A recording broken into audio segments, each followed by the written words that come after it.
Hello everyone, स्वागत है एक बार फिर से हमारे यूट्यूब चैनल के ऊपर। तो अभी हम डिस्कस करने वाले एच पी टेट मेडिकल के जीके सेक्शन की general awareness and environmental study के बारे में बात करेंगे। ठीक है, देखेंगे कौन कौन से क्वेश्चंस आए थे, क्या उनका आंसर रहेगा और क्या पेपर का लेवल रहा होगा। साइकोलॉजी हमने ऑलरेडी डिस्कस कर रखा है और अगर आपने वो वीडियो नहीं देखी तो वो उसको आप ज़रूर देख लें। ठीक है, तो ये जो वीडियो रहेगी वो इसलिए बना रहा हूँ क्योंकि जो जीके सेक्शन है वो काफ़ी ज़्यादा मतलब एक हर एक एग्ज़ाम में आने वाला सेक्शन होता है, तो उसी को लेते हुए हमने जो बाकी एग्ज़ाम होते हैं उसको भी कवर करना होता है।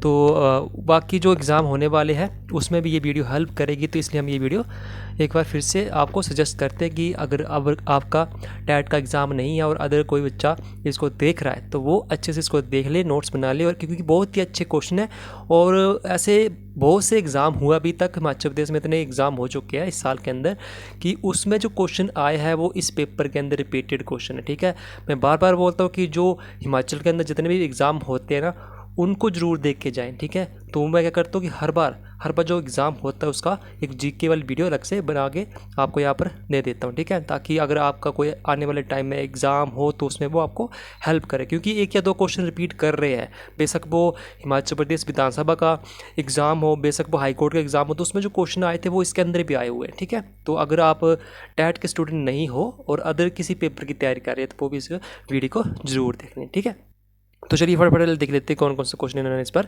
पूछे थे। ठीक है, तो सबसे पहले जो क्वेश्चन यहाँ पर आप देख रहे होंगे कि यहाँ पर पूछा गया, the government of India is established NITI Aayog to replace the. ठीक है, तो नीति आयोग इस्टेब्लिश किया था किसको रिप्लेस करके, तो पहले कौन सा योजना चलती थी तो वो यहाँ पर पूछा गया था। तो आपको पता कि योजना जो चलती है वो प्लानिंग कमीशन जो था पहले चलता था, फिर प्लानिंग कमीशन को चेंज करके इन्होंने नीति आयोग बना दिया। ठीक है, और जो कल जो आर्ट्स का पेपर था उसमें क्या पूछा था कि नीति आयोग कब इस्टेब्लिश किया गया था। ठीक है, यहाँ पर किसको रिप्लेस किया था और वहाँ पर पूछा था कि कब इस्टेब्लिश किया गया था। देखिए तो कितना इंटरलिंक कर रहे दोनों क्वेश्चन। ठीक है, और ये जो क्वेश्चन है ये इंपॉर्टेंट क्वेश्चन है, इसको भी स्टार मार्क कर ले क्योंकि ये जो क्वेश्चन है जो आने वाले टाइम में जितने एग्जाम होने वाले उसके अंदर ये पूछा जा सकता है। काफ़ी इंपॉर्टेंट क्वेश्चन है, तो आप इसको टिक मार्क जरूर कर लें। ठीक है, उसके बाद यहाँ पर सेकंड भी इंपॉर्टेंट क्वेश्चन है, यहाँ पर बोलता है कि which constitution amendment is called mini constitution. ठीक है, इंपॉर्टेंट क्वेश्चन है और बहुत से एग्जाम में पूछा जाता है। तो जो 52nd कॉन्स्टिट्यूशनल अमेंडमेंट था 1976 का, ठीक है 1976 का जो अमेंडमेंट था उसको हम मिनी कॉन्स्टिट्यूशन या लघु संविधान के नाम से भी जानते हैं। ठीक है, 42 constitutional amendment, option number A जो इसका राइट आंसर हो जाएगा, इसको भी स्टार कर ले। ठीक है, और बहुत से एग्ज़ाम ये रिपीट भी होता है। ठीक है, उसके बाद है select the correct order of word as written in the preamble of constitution. ठीक है, तो संविधान की प्रस्तावना में लिखे गए शब्दों को सही क्रम में लिखिए। ठीक है, तो जो संविधान के प्रेम्बल में लिखा हुआ है सबसे पहले जो यहाँ पर आपको देखा होगा कि रिपब्लिक, उसके लास्ट में रिपब्लिक होता है, लेकिन जो फर्स्ट होगा वो सेकुलर, डेमोक्रेटिक एंड रिपब्लिक। ये जो ऑप्शन है आपको ये सही सीक्वेंस में दिया है, तो ऑप्शन नंबर जो बी है इसका इंपॉर्टेंट क्वेश्चन आने वाला एग्जाम में इससे रिलेटेड क्वेश्चन देखने को मिल सकता है क्योंकि प्रम्बल बहुत इंपॉर्टेंट है अगर हम कॉन्स्टिट्यूशन की बात करें तो। ठीक है, तो ये आपको ध्यान में रखना कि पहले आएगा सेकुलर, फिर डेमोक्रेटिक, फिर रिपब्लिक। ठीक है, रिपब्लिक जो होता है सबसे लास्ट आता है। ठीक है, उसके बाद हम नेक्स्ट बात करें तो यहाँ पर बोला गया कि who compose the Tamil epic. ठीक है, who compose the Tamil epic Silappadikaram. ठीक है, शिल्पादिकारम, यहाँ पर आप देख सकते हैं शिल्पादिकारम की रचना किसने की थी, तो वो किसने की थी, इलांगो। ठीक है, ऑप्शन नंबर सी जो इसका इलांगो जो है इन्होंने तमिल एपिक, इंपॉर्टेंट क्वेश्चन है। ठीक है, तमिल एपिक शिल्पादिकारम की रचना की थी। ठीक है, तो ऑप्शन नंबर थर्ड जो इसका राइट आंसर हो जाएगा। उसके बाद यहाँ पर है ये इंपॉर्टेंट क्वेश्चन है और जो टैट वाला स्पेशल जो टैट का एग्ज़ाम देते हैं उनके लिए काफ़ी इंपॉर्टेंट क्वेश्चन है क्योंकि ये हर बार रिपीट करता है टैट के अंदर। ठीक है, अभी last year second last year कुछ ऐसा था कि नॉन मेडिकल में एक क्वेश्चन पूछा गया था जिसमें कि पूछा गया था कि जो इब्न बतूता है वो ट्रैवलर थे तो वो किस कंट्री से बिलोंग करते थे। ठीक है, यहाँ पर भी पूछा कि Ibn Battuta the traveller come from which country to India. ठीक है, तो वो कहाँ से आए थे, मोरक्को। आपको याद रखना है, बाकी जो एग्जाम होते हैं उसमें भी क्वेश्चन पूछा जाता है। ठीक है, तो बहुत ही इंपॉर्टेंट क्वेश्चन है, इसको भी स्टार मार्क कर ले। तो ऑप्शन नंबर जो सेकंड है बी इसका राइट आंसर हो जाएगा। उसके बाद नेक्स्ट देखते हैं, नेक्स्ट बोलता है कि which revenue collection system was started in South India by East India Company. ठीक है, तो ऐसे जो क्वेश्चन होते हैं बहुत ही इंपॉर्टेंट क्वेश्चन होते हैं जो सेंटर लेवल के एग्जाम होते हैं उस पर ऐसे क्वेश्चन पूछे जाते हैं। ठीक है, टोटल 30 क्वेश्चन थे मेडिकल टैट के अंदर, और जो 30 क्वेश्चन थे ना उनका लेवल बहुत ही अच्छा लेवल था, ठीक है, बहुत ही अच्छे क्वेश्चन इन्होंने पूछे थे। और उसमें ऐसे क्वेश्चन थे जिसमें कुछ रिपीट कर रहे थे और कुछ रिपीट कर सकते हैं आने वाले एग्ज़ाम में, ठीक है, तो आप इनको ज़रूर देख लें, ठीक है। जो ईस्ट इंडिया कंपनी ने जो दक्षिण भारत था, साउथ इंडिया था, उसके अंदर एक रेवेन्यू कलेक्शन सिस्टम चलाया था, उसका क्या नाम था? उसका नाम था रेतबारी, ठीक है। तो रेतबारी जो था इनका ये रेवेन्यू सिस्टम था। तो ऑप्शन नंबर जो ए है इसका फर्स्ट जो इसका राइट आंसर हो जाएगा, ठीक है। उसके बाद नेक्स्ट बोलता है कि which national movement went on simultaneously with the Khilafat movement, ठीक है। तो वो यहाँ पर बोलता है कि खिलाफा आंदोलन के समय एक और राष्ट्रीय आंदोलन चला था, ठीक है, नेशनल मूवमेंट चला था, वो कौन सा था, ठीक है। तो वो था नॉन कोऑपरेटिव मूवमेंट, ठीक है। तो असहयोग आंदोलन, यहाँ पर इसका डी जो है इसका राइट आंसर हो जाएगा। ये भी इंपॉर्टेंट क्वेश्चन है क्योंकि खिलाफा मूवमेंट और जो नॉन कोऑपरेशन मूवमेंट है वो इम्पोर्टेंट है, ठीक है। तो ये आपको ध्यान रखना कि साथ ही चले थे, ठीक है। तो इसका डी जो है राइट आंसर हो जाएगा। उसके बाद यहाँ पर बोलता है in which house can a money bill introduce, ठीक है। ये भी इंपॉर्टेंट क्वेश्चन है क्योंकि मनी बिल जो है ना काफ़ी इंपॉर्टेंट हो जाता है कॉन्स्टिट्यूशन, जो लोकसभा है, विधानसभा है, इसके अंदर जितने भी मीटिंग्स होती है उससे मनी बिल के रिलेटेड, ठीक है, कौन करता है, ठीक है। जैसे कि भी आर्ट्स की बात करें तो आर्ट्स के अंदर क्या पूछा था कि मनी बिल है, कोई बिल मनी बिल है तो वो कौन डिसाइड करता है, ठीक है। तो यहाँ पर पूछ लिया कि जो मनी बिल है वो कहाँ पर इंट्रोड्यूस किया जाता है, ठीक है। तो वो कहाँ किया जाता है? लोकसभा के अंदर, ओनली इन लोकसभा। तो ऑप्शन नंबर सी जो इसका राइट आंसर हो सकता है। और कौन डिसाइड करता है कि मनी बिल है या नहीं है? वो कौन था? लोकसभा का स्पीकर, ठीक है। तो याद रखना क्वेश्चन नंबर सी जो इसका राइट आंसर हो जाएगा। उसके बाद नेक्स्ट क्वेश्चन है, बोलते हैं सारा desert is located in which part of the Africa continent, ठीक है। तो अफ्रीका कॉन्टिनेंट के किस स्थान के ऊपर, किस लोकेशन के ऊपर सहारा डिजर्ट है, ठीक है। तो नॉर्थ में है कि साउथ में है कि ईस्ट के वेस्ट में, ठीक है। तो किस साइड है? नॉर्थ में, ठीक है। तो नॉर्थ की साइड वो सहारा डिजर्ट है, ठीक है। ऑप्शन नंबर डी जो है इसका राइट आंसर हो जाएगा। उसके बाद which of the following street separate India and Sri Lanka, ये भी इंपॉर्टेंट क्वेश्चन है और टैट से रिलेटेड तो काफ़ी ज़्यादा इंपॉर्टेंट क्वेश्चन है। बाकी एग्जाम में तो ये आता था लेकिन टैट में मोस्टली आता है, ठीक है। लास्ट टाइम ये नॉन मेडिकल में आया था, इस बार ये मेडिकल में इन्होंने पूछ लिया, ठीक है। तो कौन सी ऐसी स्ट्रीट है जो भारत और श्रीलंका को जोड़ती है? तो वो है पार्क स्ट्रीट, ठीक है। ऑप्शन नंबर जो डी है इसका वो इसका राइट आंसर हो जाएगा, ठीक है। इसको भी नोट कर लेना। उसके बाद यहाँ पर बोलता है who has be made the chairman of one nation one election high level committee, ठीक है। तो एक कमेटी बनी, हाई लेवल कमेटी बनी है जिसको चेयरमैन पूछा कि कौन है चेयरमैन, जो कि कमेटी का नाम है वन नेशन वन इलेक्शन, ठीक है। एक राष्ट्र एक चुनाव एक कमेटी बनी है और जिसके चेयरमैन जो बनाया वो कौन है? श्री रामनाथ कोविंद, ठीक है। इंपॉर्टेंट क्वेश्चन है क्योंकि ये बहुत ही अच्छी कमेटी है और इसके ऊपर काफ़ी ज़्यादा चर्चा हो रही है। तो इसके चेयरमैन कौन है? श्री रामनाथ कोविंद, ठीक है। ऑप्शन नंबर बी जो इसका राइट आंसर हो जाएगा। उसके बाद पूछा who is the chairperson of 16th finance commission, important question है, स्टार मार्क डबल कर सकते हैं इसको क्योंकि ये जो 16th फाइनेंस कमीशन है ना बहुत ही इंपॉर्टेंट कमीशन है, ठीक है। तो इसका चेयरपर्सन पूछा, तो चेयरपर्सन कौन है? श्री अरविंद पंगियार, ठीक है, पनगड़िया, ठीक है। ऑप्शन अरविंद पनगड़िया। तो काफ़ी नाम जो है आपको, आपका नाम, इनका नाम आपको न्यूज़ के अंदर सुनने को मिलता होगा, तो काफ़ी इंपॉर्टेंट है क्योंकि ये भी 16 कमीशन है ना, बहुत इंपॉर्टेंट है, यहाँ से क्वेश्चन पूछे जाएंगे। तो कौन है इसके chairperson? Arvind Panagariya. Option number D इसका राइट आंसर हो जाएगा।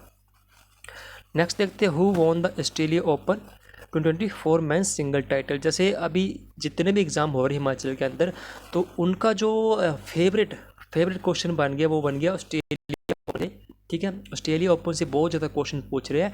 अभी जो पीजीटी के एग्ज़ाम हो रहे थे पीछे, उसमें ये 2-3 बार पूछ लिया था कि पहले तो पूछा था कि मेंस सिंगल टाइटल कौन जीता था, फिर ये कहाँ पर हो रहा था, फिर वीमेन जो पूछा था सिंगल टाइटल वो किसने जीता, और अब यहाँ पर ये पूछ लिया कि 2024 के मेंस सिंगल टाइटल किसने जीता। तो कौन है इसको विनर? जैनिक सिनर, ठीक है। ये आपको ध्यान रखना। Australia most important, Australia open जो हो गया मोस्ट इंपॉर्टेंट हो गया, ठीक है। अभी नेक्स्ट जो पेपर आने वाले हैं उसमें ये पूछ सकते हैं ऑस्ट्रेलिया ओपन किस खेल से संबंधित है। तो आपको पता है कि टेनिस से है, तो आपको इसके बारे में एक बार अच्छे से पढ़ लेना है, ठीक है। जैनिक सिनर जो है इस बार के विजेता है सिंगल टाइटल के। तो ऑप्शन नंबर फर्स्ट जो इसका राइट आंसर हो जाएगा। उसके बाद नेक्स्ट क्वेश्चन बोलता है कि which rocket use to carry Aditya L1 satellite to study the sun, ठीक है। ये भी इंपॉर्टेंट क्वेश्चन है क्योंकि आदित्य L1 से हिमाचल प्रदेश के जितने काम हो रहे हैं इसमें 2 या 3 बार मैंने देखा है कि क्वेश्चन आया हुआ है। एक तो इन्होंने पूछ लिया अभी यहाँ पर जो व्हीकल था, ठीक है, कैरी रॉकेट था उसके बारे में पूछ लिया, फिर एक व्हीकल के बारे में पूछते हैं, और साथ में जो एक बार क्वेश्चन पूछा था कि कितने दिन में वहाँ पर वो पहुँच गया, ठीक, कितने दिन उसको वहाँ पर लगे, ठीक है। तो यहाँ पर व्हीकल की बात करें, रॉकेट की बात करें तो PSLV C-57 option number C आपको इसका सही आंसर मिलेगा, ठीक है। तो आपको इसका ऊपर ध्यान देना, ठीक है, इसका आंसर ये रहेगा।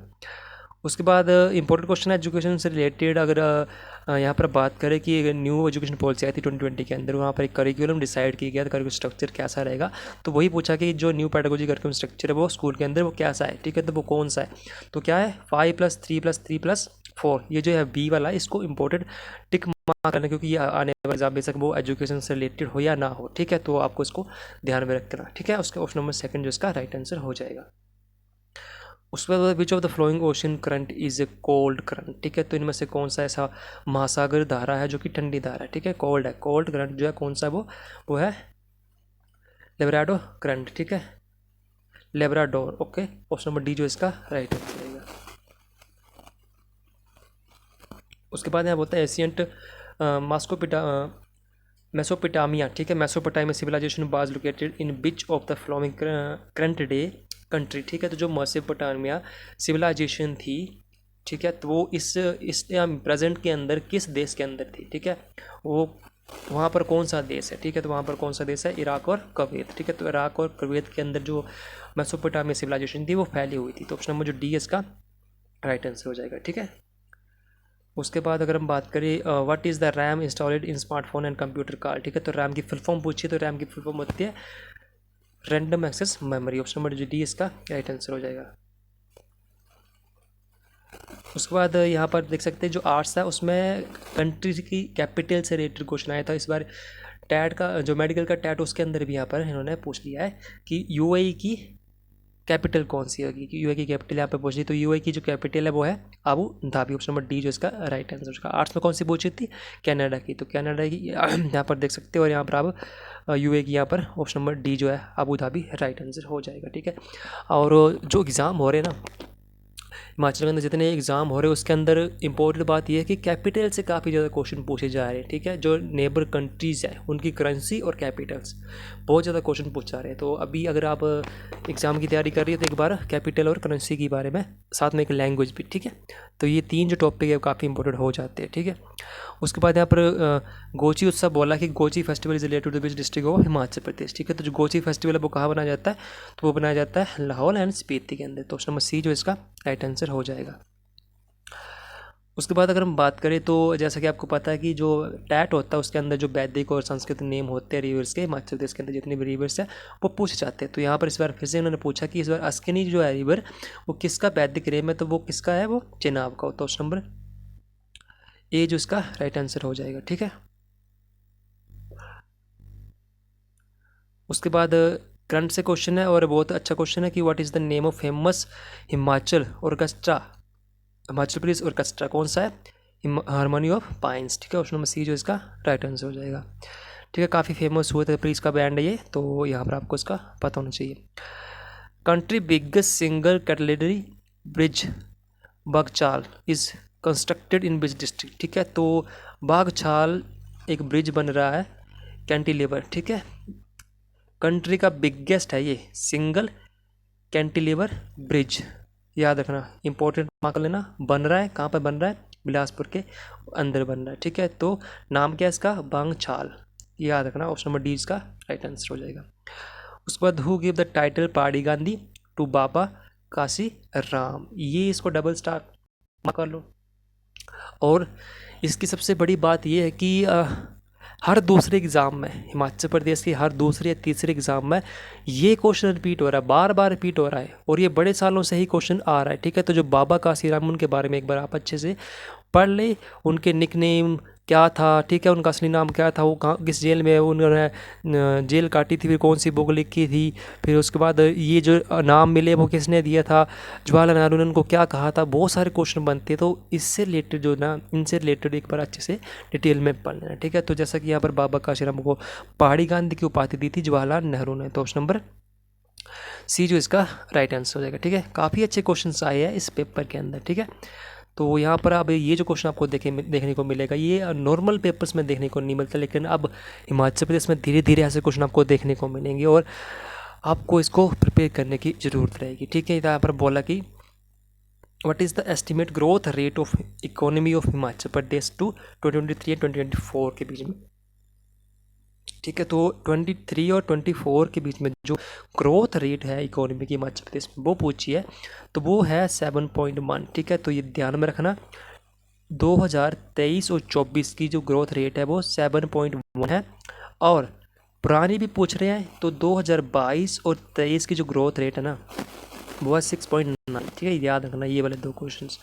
तो आने वाले एग्जाम में ये भी पूछ सकते हैं और ये भी पूछ सकते हैं, तो इसको भी स्टार्ट कर लेना। ठीक है, जो भी पीजीटी के एग्जाम हो रहे हैं उसके अंदर ये बहुत ज़्यादा क्वेश्चन यहाँ से देखने को मिल रहे हैं। ठीक है, इकोनॉमी सेक्शन से देखने को मिल रहे हैं। साथ में अभी जो बजट आया हिमाचल का उसके अंदर बहुत से स्कीम्स या प्रोजेक्ट चलाए गए हैं, तो उससे रिलेटेड भी क्वेश्चन एग्जाम में देखने को मिल रहे हैं। तो एक बार वो वीडियो भी आप देख लें, हमने वीडियो बनाई हुई है तो वो वीडियो भी देख लें। तो यहाँ पर स्टार मार्क कर ले, क्योंकि यहाँ पर पूछा है कि जो सौर ऊर्जा प्रोजेक्ट यहाँ पर इस्टेब्लिश किया गया है, लार्जेस्ट सौर ऊर्जा प्रोजेक्ट विद 32 MW। ठीक है, megawatt is begin installed at the beach of the place. ठीक, बीच ऑफ द फ्लोइंग प्लेस, तो कहाँ पर पेखुवेला के अंदर यहाँ पर ये प्लांट बनेगा, सोलर पावर प्लांट बनेगा हिमाचल प्रदेश का बिगेस्ट। ठीक है, इंपॉर्टेंट क्वेश्चन है ये, बिगेस्ट बनेगा तो कहाँ पर बनेगा, ये पेखुवाला कहाँ पर है, इसको अच्छे से एक बार पढ़ लेना। ठीक है, कितने मेगावाट का है, तो यहाँ पर 32 मेगावाट आपको ध्यान में रखना है। ठीक है, और लार्जेस्ट है। ठीक है, तो बहुत ही इंपॉर्टेंट क्वेश्चन है, इसको भी टिक मार्क कर लेना। उसके बाद यहाँ पर बोलता है कि एक और स्कीम इन्होंने चलाई थी जिसको कि स्कूल और सोसाइटी को कनेक्ट करेगा। ठीक है, ऐसी कौन सी स्कीम है जो स्कूल और सोसाइटी को कनेक्ट करेगा, जो इस बार के बजट में इन्होंने बताया था, तो वो कौन सी स्कीम है, अपना विद्यालय मेरा विद्यालय और मेरा सम्मान। ठीक है, तो ऑप्शन नंबर सी जो है आपको ध्यान में रखना है, कौन सी स्कीम चली स्कूल और सोसाइटी को कनेक्ट करने के लिए, तो यहाँ पर ऑप्शन नंबर सी है, आपको ध्यान में रखना। ठीक है, उसके बाद when was single use plastic ban in Himachal Pradesh. ठीक है, तो इसका आपको बारे में पता होना चाहिए कि सिंगल यूज़ जो है यहाँ पर हिमाचल प्रदेश में बैन है, तो वो कब बैन किया गया था, तो वो बैन किया 2022 के अंदर बैन किया गया था। ऑप्शन नंबर जो सेकंड थर्ड है इसका राइट आंसर हो जाएगा।